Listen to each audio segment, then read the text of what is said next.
This is the rhetoric and digitization subheading. So Andrews is using the term digitization to talk about how everything that we produce out here has to be coded. So behind the internet, it's a whole series of zeros and ones. And then the zeros and ones come together in very specific ways to produce the thing that we're seeing. There's this amazing book by I think it's Annette V. The last name is definitely V, V-E-E, on coding literacy. And as access to the internet increased and became more accessible to more people, one of the things that people who wanted to work with technology quickly realized is that we needed a more standardized approach to the language to build stuff so that we could more easily share it with people. Humans love to communicate with humans and connect with other humans, and yes, there's a lot of garbage and bad stuff that happens on the internet, but a lot of that exists because of our innate desire to connect with others. And there's also a lot of positive because we have an innate desire to connect with others.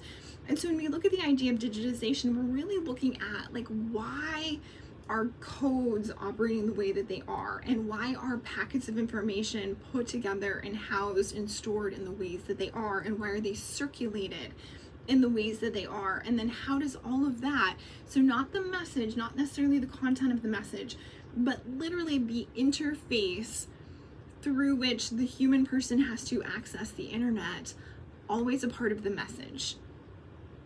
That's what he's getting at with this. So we have to learn to access, and as we're learning to access, we can then also understand, and we, the humans, and so this is where the rhetoric comes in, have to figure out how to bridge and map and combine those two pieces so that we can access the things that we want to, or in this case, because you're taking an online class, the things you need to be successful.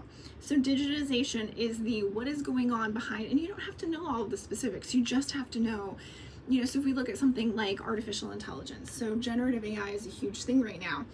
There's a lot going on with it.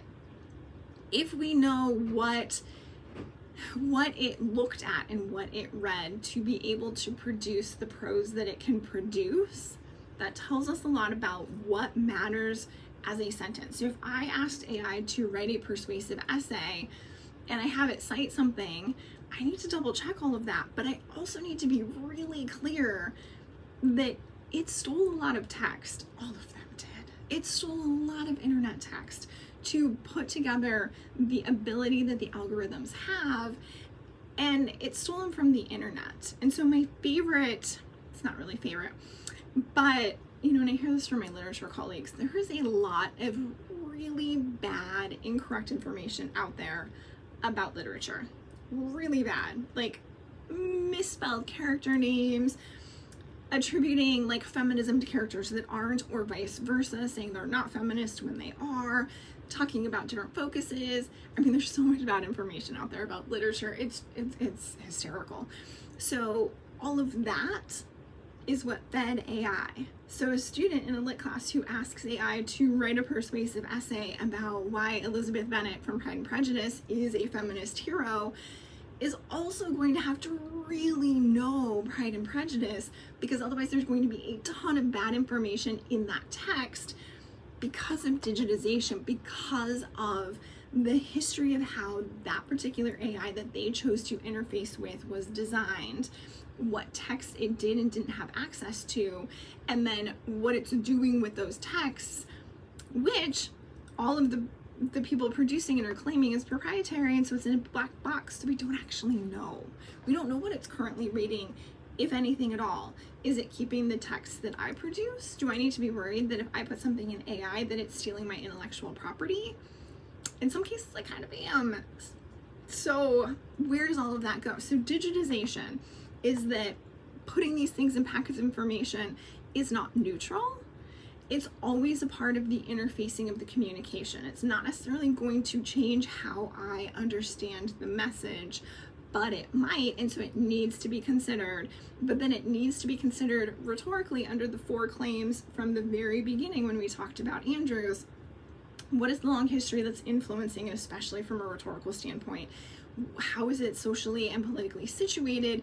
How is it multimodal? How is that changing how things are working?